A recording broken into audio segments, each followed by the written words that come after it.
सर्वात पहिले तर big life health care centre मध्ये हार्दिक स्वागत आहे.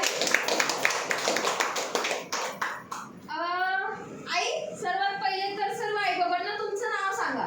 माझं नाव सुमन शिवराम जोगदळ. आई कुठून आले आहेत माहिती का? बीड जिल्हा. कुठून आले आहेत?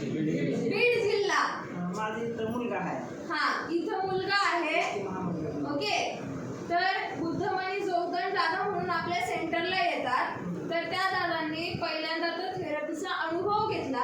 ओके, अनुभव घेतला आणि अनुभवामध्ये त्यांना खूप छान अनुभव आला. ओके, त्याच्यानंतर आईला दुखतंय, आईचे गुडघे दुखतायत, कमरेचा प्रॉब्लेम आहे, त्याच्यामुळं त्यांना घेऊन यावं इथे असं दादांना वाटलं. ओके, मग आईंना दादा इथे घेऊन आले. बघा, कुठल्याही आईचं दुखणं वगैरे दादा बघू शकत नाही म्हणून दादांनी काय केलं, आईंना इथे घेऊन आले.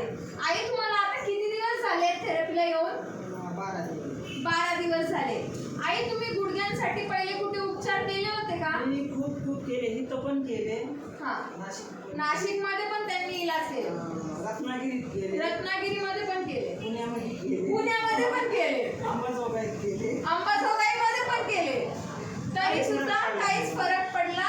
गोळी इंजेक्शनची पावर आहे तोपर्यंत चांगलं वाटायला. हा, गोळे इंजेक्शनचा जोपर्यंत पावर राहायचं तोपर्यंत बरं वाटायचं. पावर संपली की दुसऱ्या दिवशी लगेच लाचायला. अच्छा, हो. आई, तुम्हाला ऑपरेशन पण सांगितलं होतं का गुडघ्याचं? सांगितलं होतं. अंबाजोगाई सरकारी दवाखाना मोठा आहे हॉस्पिटल. हा, तिथे एकदा एक्सरा काढला. हा. ते डॉक्टर बोलले, आई तुम्ही ऑपरेशन करता का? ऑपरेशन साठी किती खर्च लागेल असं काही सांगितलं होतं? नव्हतं सांगितलं, फक्त विचारलं होतं ऑपरेशन करायचं का म्हणून. हा, ठीक आहे, ऑपरेशन करायचं का असं सांगितलेलं होतं. तर मी काय म्हणलं, का मला घरी जाऊन विचारूया. घरी जाऊन आमच्या विचारलं. इथल्या इंबाईनं ऑपरेशन केलेलं आहे. हा, तिचा काहीच फरक नाही, अजून बिलच कधी म्हणजे ऑपरेशन करून त्यांच्या ज्या वेळेत बाई आहेत त्यांना काही सुद्धा फायदा झाला नाही, म्हणून आईंनी सुद्धा ऑपरेशन नाही करायचं असा त्यांचा डिसिजन झाला. आई, तुम्हाला आता ह्या थेरपीला येऊन किती दिवस झाले टोटल? 12 दिवस झाले. 12 दिवसांमध्ये तुम्हाला पहिलीची कंडिशन आणि आत्ताची कंडिशन काय झाली? मला खूप चांगलं वाटतंय. खूप चांगलं वाटतंय. कंबर तर बिलकुलच दुखत नाही. कंबर बिलकुल सुद्धा दुखत नाही. थोडंसं गुडघ्यामध्ये थोड्याशा मुंग्या राहिल्या, बाकी सगळं व्यवस्थित आहे. किती टक्के रिझल्ट?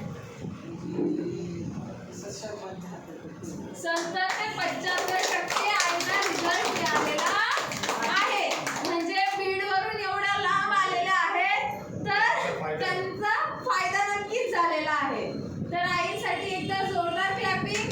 आणि आपल्या फायद्यासाठी सुद्धा खूप धन्यवाद. कालच्या दिवशी ना आईंना इम्प्रूव्हमेंट ॲक्शन आली होती. म्हणजे जवळजवळ त्यांना 12 दिवस झाले, तर 12 दिवसांमध्ये त्यांना खूप छान वाटलं. आई बोलायचं सुद्धा मला एकदम छान वाटतंय. ओके, पण ना कालच्या दिवशी इम्प्रूव्हमेंट ॲक्शनमध्ये सर्वांना माहिती की आपलं थोडंसं दुखणं वाढतं. ओके, तर आईंचं सुद्धा तसंच झालेलं होतं. पण काल सुद्धा आईंना आपली मॅटची थेरपी आणि प्लस गुडघ्याच्या खाली सुद्धा आपली पल्स मॅटची थेरपी दिलेली होती. तर त्या थेरपीमुळे आज त्यांचं दुखणं डायरेक्टली पूर्णतः गायब होऊन गेलं. आई, तुमचं दुखणं साधारणतः किती दिवसांपासून आहे? 15 वर्षापासून. 15 वर्षापासूनचं आईंचं दुखणं आहे.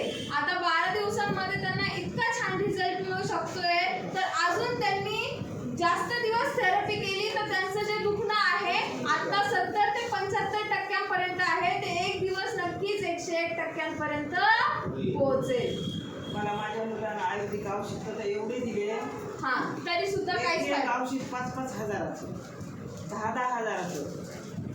ते काय गोळ्या, ओके, पावडर, त्याच्याने सुद्धा फरक काहीच झाला. नाही. ते आहे तोपर्यंतच त्यांना पण झाला. ते आहे तोपर्यंतच त्यांना 8 फायदा. हजाराची डबी द्यायची 1 महिन्याची. हा, ती डबी खाली मी शेतामध्ये गेले चांगलं वाटायला म्हणून. बायकाबरोबर मी काम करू लागले. लगेच तिथंच आडवी पडली पुन्हा त्या गोळ्या सांभाळली. अरे बापरे. मला म्हणजे उचलूनच आणायला आवडलं. हा, म्हणजे इतका प्रॉब्लेम. शेतीचे कामं हार्डच असतात. ते हार्ड कामं केले तरी आपलं कमरेचं चांगलं वाटायला म्हणून बायकाबरोबर केलं काम कुरपणीचं. हा, एकदम चिखलामध्ये पाय बसूनच बसला. हा, तर म्हणजे त्यांनी ॲलोपॅथीची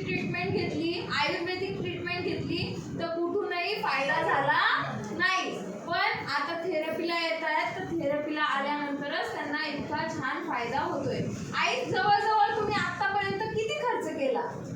ते मुलायलाच माझ्या माहिती आणून देत होते मी, काय पैसे ते म्हणायचे तुझं तू खायचं काम कर. अच्छा, म्हणजे काय जवळजवळ. खायचंय ती खा, ते औषध खा, अच्छा पैसे विचारून.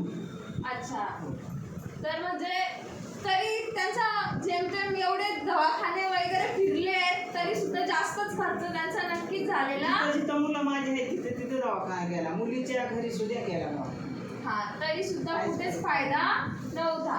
मग आई तुमच्या आयुष्यात देव आला की नाही वी फायटर बेडच्या रूपात? हो आला ना? एकदा वी फायटर बेड नंबर 1 बोला बरं मग जोरात.